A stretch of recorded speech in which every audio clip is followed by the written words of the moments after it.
Aphidus the Hive Lord. Is he a beast or is he nothing? We're going to try him in Clan Boss because I think this guy is going to slap.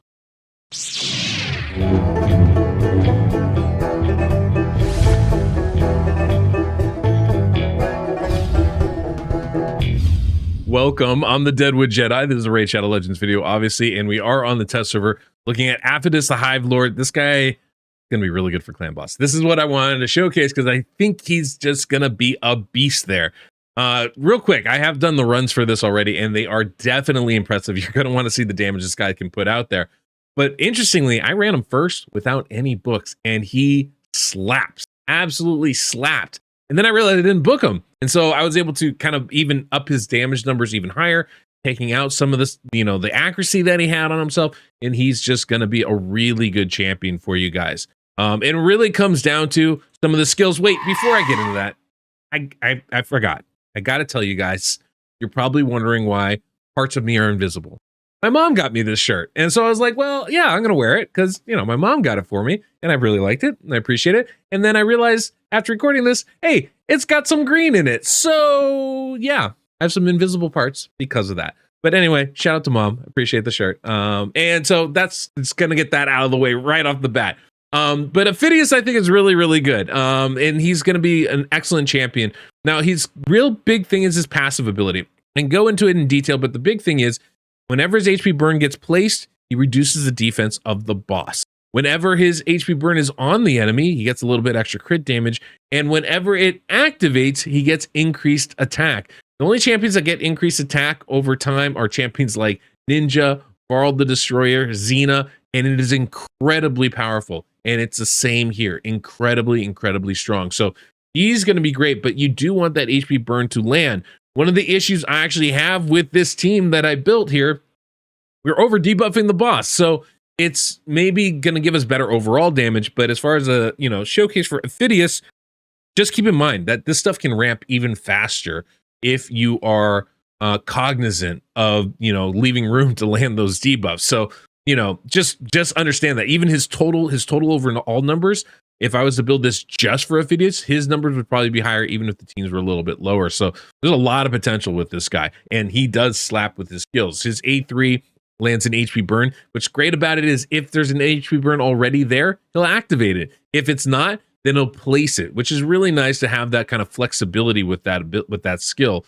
Also, he gives an increased attack AoE with his A2 and extends the duration of debuffs, which is just an awesome ability, quite frankly. I love that skill. So that's always really nice. And then his A1 will attack somebody and then place Perfect Veil on the ally with the highest attack. Now, this is actually really important because over time, once that passive ramps up, he's going to have the highest attack on the team, right? So you want to keep that in mind because he's going to end up Perfect Veiling himself. So if you're designing him to take the stun for your team, you got to kind of keep that in mind that he's probably going to be perfect veiled and probably not going to be able to take the stun. Now, it is only for one turn. So it's not like it's a permanent buff. So there are some ways to mitigate that, right? And maybe just timing the skills can avoid that if you do want him to get stunned, or if you don't want him to get stunned, timing the skills can maybe make it so that won't happen. So these are all things you're going to want to keep in mind if you're building this champion for yourself. But yeah, he's really, really good. As far as a team we're using, you can see it right here.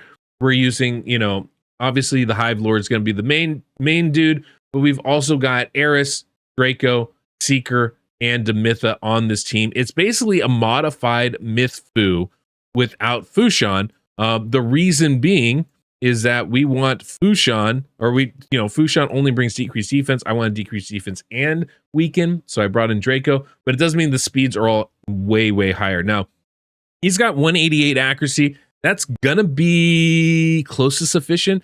There's one thing I'm not 100% sure on, and maybe you guys can tell me in the comments down below. We get ignore resistance on the A2 and the A3 with some of the books. So I'm not sure if those are cumulative or per skill. I think it's per skill, not cumulative. So just kind of keep that in mind when you're building your champion. You're always aiming for about 230 to 250 accuracy for Clan Boss. You take away 20% of that, we're looking at closer to 200 is kind of what we're aiming for as far as our accuracy numbers go. So that's kind of, I mean, 20% of the resist, I'm assuming that's going to translate to the accuracy, right? So it's about 200 accuracy is kind of what I'm looking for. So we're a little light, but it's not killer. And I don't think we're going to see any resistances along the way. So not a deal breaker with him. But that is just something to kind of keep in mind as you're building your champions.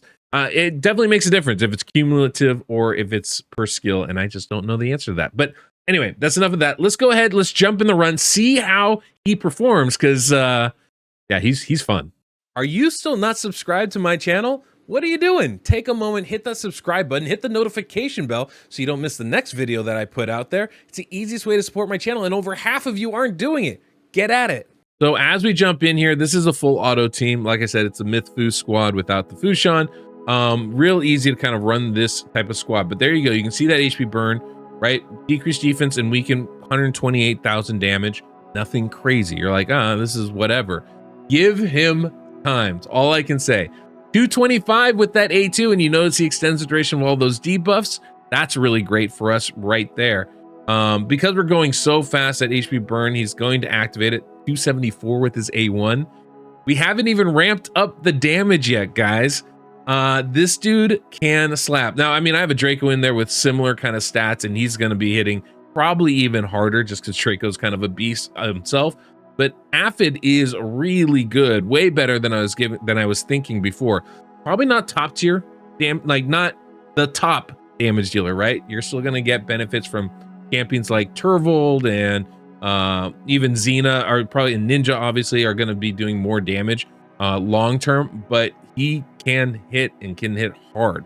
Again, 142,000, no decreased defense and weaken, by the way. We can keep those up full fight, which we should with his debuff extension, like you saw right there. Should be pretty fantastic here. And I'm really excited to see kind of where this goes. So here you go. Already up to 340,000 damage on the A1 skill. This is why I was like, oh, this guy's good. 315 with that A3 ability, right? We did burn through the HP burn, and now you're going to see there's a possibility if we land too many toxics that we're going to overfill the debuff bar. With the debuff extension, they don't fall off as quickly, so there's not always as much room as we would like to land the debuffs we want. A1, 400,000 damage. Yeah, this guy's a hell of a mythic champion. I mean, I don't know if this is where you want to use him particularly, but if you do, it's gonna be good because he hits really hard. Even 300,000 with that A3, another 320 with that A2 ability. The guy slaps, and obviously, getting the HP burn is important to ramping up stuff. It's going to be, pretty crucial to him being able to activate and utilize all of his skills. But, even not landing it all the time, I think is acceptable. It's not preferred, but I mean, when you're doing 300, 400,000 damage a hit, I don't know how much that matters. And just for reference, when he wasn't booked, he was still putting up like 280, 350 kind of damage, unbooked. That's what's really great about this guy. You don't need to book him for him to be effective because none of the skills, the cooldowns are all still on 3-turn cooldown. So this guy's an instant plug and play for your clan boss teams, which is going to be fantastic. My guess, he's probably an instant plug and play for things like Hydra as well. Definitely for, other areas of the game, but those books definitely help. Extra 20% damage per skill, extra, definite decrease in the amount of accuracy you need. Really allows you to build him for damage, which is just going to be fantastic. So I'm excited to see how this goes. Let's take a moment. We'll look at the way I built all these champions, so you can see the gear that I put on them and the stats that they have, and then we'll come back at the end and see what kind of numbers we ended up putting up overall. All right, let's take a minute, break down how I built these champions. Obviously, I'm just stacking damage as much as I can because we have an unkillable team. So with Aphidus here, you can see we're going down the defensive tree, and we've got, of course, as much damage as possible. 300 crit damage is pretty good. 6,800 attack is not so shabby either. I've got about 180 accuracy. Now, I believe I said because of the resistance, you can really drop it down because he's ignoring 40% of the resistance of the boss. I think it's actually 20% for the two skills is A2 and is A3. So maybe I'm a little bit light on the actual accuracy I should have on this champion, but obviously it's working pretty good. So you can pretty much cut it down. I'd probably aim for closer to 200 accuracy instead of the 180 that I'm at right now. We also have Seeker here. Seeker's obviously a supreme damage dealer. You can see 209 speed, good crit damage, good crit rate. Our whole goal with him is just to do as much damage as possible. Similar, it's the same thing with Draco, right? Obviously got some accuracy. We need that decreased defense and weaken from him. That's going to be crucial for us. But in just going a little bit faster to make the speeds, right? So we got him at 210 speed. This is kind of the Bouchon role that he's filling out here. Great crit damage, great crit rate, good accuracy, doing almost 500k when the full debuff bar on his A1 is really, really nice. So definitely happy with what he's got going on.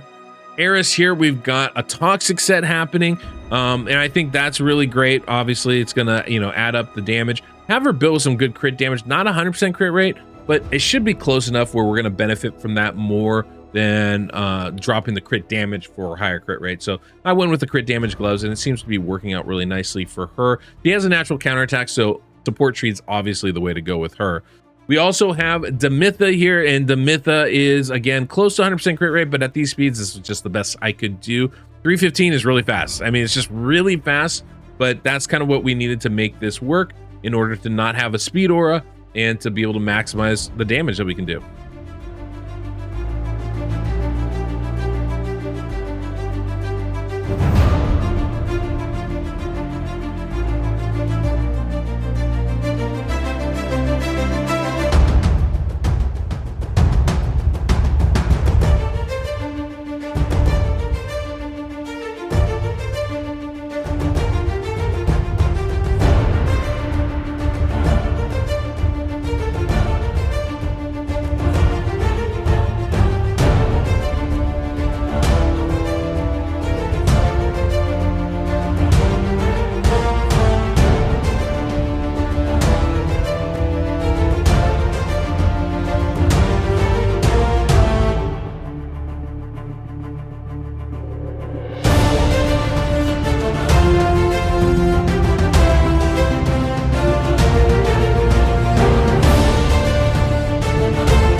Man. Yeah, it's a good result. 41 million. He outdamaged Draco, outdamaged Seeker and Eris, all of who put up 30 million, which is kind of wild. I guess that's the difference of having poisons with Eris and no poisons for Draco, right? But yeah, that's impressive number, I would say. 41 million damage is really good, considering especially that I don't think his HP burn activated maybe a quarter of the time. So he's actually we're actually left a lot of damage on the table here. I feel like if with some tweaking of skill order, we can make it so that HP burn is more likely to land. We can ramp up his damage a little faster. I think that might actually prove pretty helpful, but obviously this guy is good. So I did a quick battle just swapping the skill order for Aphidus, prioritizing the A2 over the A3, just to see if there was going to be a change in the numbers that we got, and it doesn't appear so. So I don't know. I think with the debuff extension generally, it's real easy to overfill the debuff bar. So it's just something to be aware of, something to be a little bit careful of. Obviously, we're going in a 2-1 ratio, and that really complicates things in that manner. If we weren't going at a 2-1 ratio, I think it's a lot easier to kind of balance out what you're trying to do. But yeah, I mean, it seems like it doesn't really matter. I mean, the bottom line, the dude can slap. That's the bottom line when it comes down to that. Aphidus is just one heck of a champion, you know? He's just really bringing a lot to the table as far as the damage capabilities he's got in his first form. So if you're looking for him for, PvE content, this guy's gonna be really, really good for you. So guys, real quick before we head out, I realized that I'm wearing this crazy Hawaiian shirt type of thing. My mom got it for me. And so I was like, well, I kind of want to wear it just so she can see it when she watches my videos, because she's a great mom and she likes to watch my videos. But I realized there's probably going to be some weird gaps in the shirt. And so all video, I'm sure you guys are going like, what's going on? Why is Jed see-through sometimes? Deadwood is a little bit transparent today. Well, that's the reason why. So I didn't really take into that account. I just want to support, say thanks to my mom and put this on. So there it is. Anyway, guys, I really hope you enjoyed the video. I'm going to try and do some more content with this guy because I think he's actually going to be really, really cool to have on your squad. And so you probably want to see how you can use him. So anyway, that's what we're going to be doing. And yeah, I don't know. That's all I got, guys. That's all I got. Thanks you so much for watching. Don't forget to subscribe. Until next we meet, the Deadwood Jedi.